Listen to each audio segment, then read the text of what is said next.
Praise the Lord. கர்த்தருக்கு ஸ்தோத்திரம். ஜெய இயேசுவின் பார்ந்தவர்களே, இயேசுவின் நாமத்தில் வாழ்த்தி வரவேற்கிறேன். ஷாலோம், சமாதானம். திருத்தூதர் பணியிலிருந்து வாசகம். அதிகாரம் 4 இறை சொற்றொடர் 13 முதல் 21 வரை நாம் தியானிப்போம், சிந்திப்போம். பேதுருவும் யோவானும் கல்வி அறிவு அற்றவர்கள். தலைமை குருக்களுக்கு இதை பற்றி நன்றாக தெரியும். ஆதலால் அவர்கள் இவர்கள் துணிச்சலை கண்டு வியந்தனர். இயேசுவோடு இவர்கள் இருந்ததை அவர்கள் அறிவர். குணம்பெற்ற மனிதனும் அங்கே நின்றிருப்பதை அவர்கள் கண்டார்கள். அதனால் அவர்கள் எதுவும் பேசத்துக்கு திராணி இல்லாமல் இருந்தார்கள்.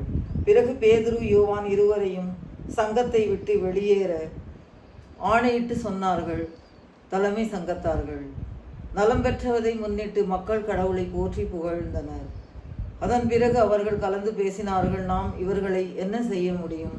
குறிப்பிட்ட ஒரு அற்புதம் நடந்துள்ளது. இது எருசலேம் நகர மக்கள் எல்லாருக்கும் தெரியும். நம்மால் மறுக்க முடியாது. ஆகவே இயேசுவை பற்றி பேசக்கூடாது.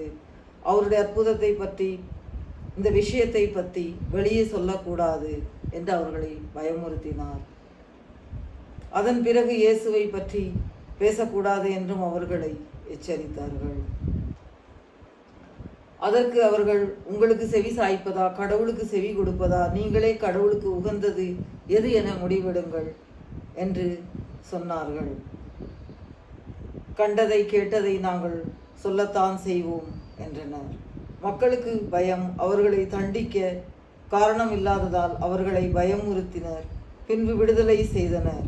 பயத்தால் அல்ல, விசுவாசத்தால், நம்பிக்கையால் ஆண்டவரை நாம் போற்றுவோம், புகழுவோம், ஆராதிப்போம். ஆமென்.